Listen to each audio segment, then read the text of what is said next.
Not knowing your marketplace, or we're assuming that your brand power is equally translatable to a new market, can be a disaster. You've got a tremendous opportunity to make your own brand. There's no ingrained huge market leader that you have to dethrone to get into there. You have an equal chance, especially if you come with a product from another market that's already successful. It's really just adapting that. You probably can get quicker into market.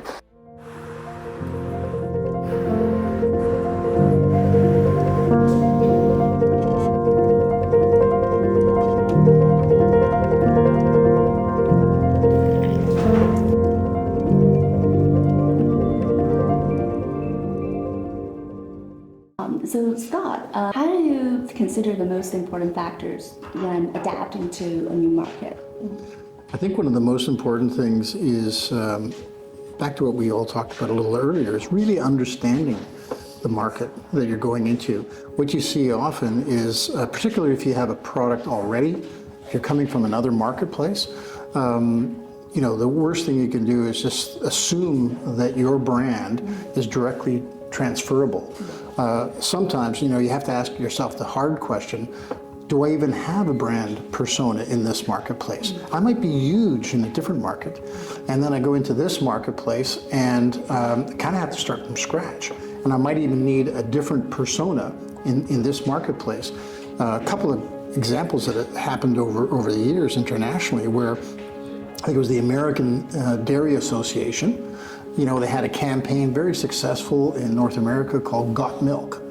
They translated that for a Spanish-speaking market, and the result was it came out, "Are you lactating?" Or Clairol came up with a product, a curling iron for women, called a mist stick for the German marketplace. So they said, oh great, it's successful in North America, we'll bring it to the German marketplace. Well, the translation of that, of mist, was the equivalent of manure. And so here they spend all this money thinking, so not knowing your marketplace, or we're assuming that your brand power is equally translatable to a new market, can be a disaster if you don't stop and sort of be humble and start fresh and look at that marketplace and say, does anybody really know my brand here? Is the brand that I'm used to projecting in my home market appropriate in here? It could even be the visual imagery that you used. Gerber baby food was very visual and marketed in Africa. They moved that to Africa. What they forgot was that in the African marketplace, many people don't read. And so the visual image on the product tells you typically what is inside, what it's made of. So if you have a little jar and you have a picture of a baby on the front, it implies to the marketplace that that's what the product inside is made of, as opposed to who it's for. So there's an example of the visual imagery that you'd think would be so natural. You didn't take time to really think about the local market. So it's the same for anybody coming into any market. Coming into North America would be the same. Does it translate well? Do you need to be humble and step back and rethink how your brand, or talk to consumers? Do suggest it and trial it and make sure that you're investing wisely. Right. Especially when brands, they used to be successful, and then it's easy to assume, and then so it's a great reminder that you give as well. I think it's very important that you connect with your audiences in a very authentic way. It's about building a personal connection even without meeting the other person, and you want to come off as credible through authenticity. And this is something that we often talked about in the past. And if you're very, very successful in your home market, it's easy to assume that you would be equally successful in a different market. Not always the case. Lots of stories of disasters that have happened because of that.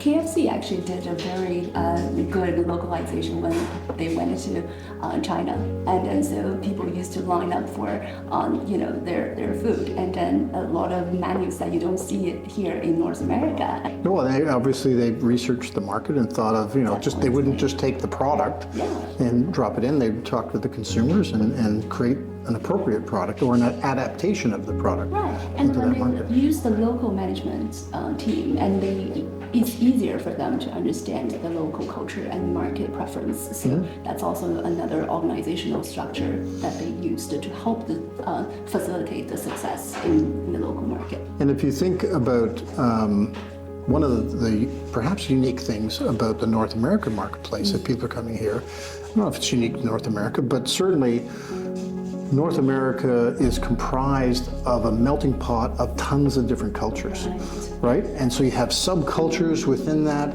and you can't assume that there's massive amounts of diverse immigration into both Canada and the United States.